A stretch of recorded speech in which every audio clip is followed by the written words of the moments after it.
শুভেন্দুবাবু 5 বছর আগে মাথায় ফেজ টুপি পরে ইফতার করতে বসতেন। 5 বছর পরে বিজেপিতে গিয়ে মাথায় পাগড়ি পরে এখন হিন্দু সাজতে হচ্ছে ওনাকে।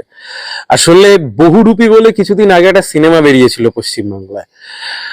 বহুরূপী সিনেমার চাইতে এই নেতাদেরকে দেখে নিজে আলটিমেট বিগ জিরো। শুভেন্দুকে তো বার্তাই দিচ্ছে না ওর দল, নিজেও বেইমান, দলটাও করে বেইমানের।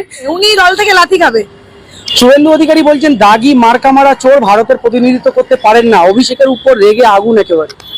দেখুন, শুভেন্দু বাবু যে দলটাকে সাপোর্ট করে, যে দল থেকে বিধায়ক বলতে পারেন, সেই দলই তো ওনার কথা শোনে না। উনি এটা মিডিয়াতে ফুটেজ খাওয়ার জন্য বলছেন, কারণ ওনার দলে ওনারই কথার দাম নেই।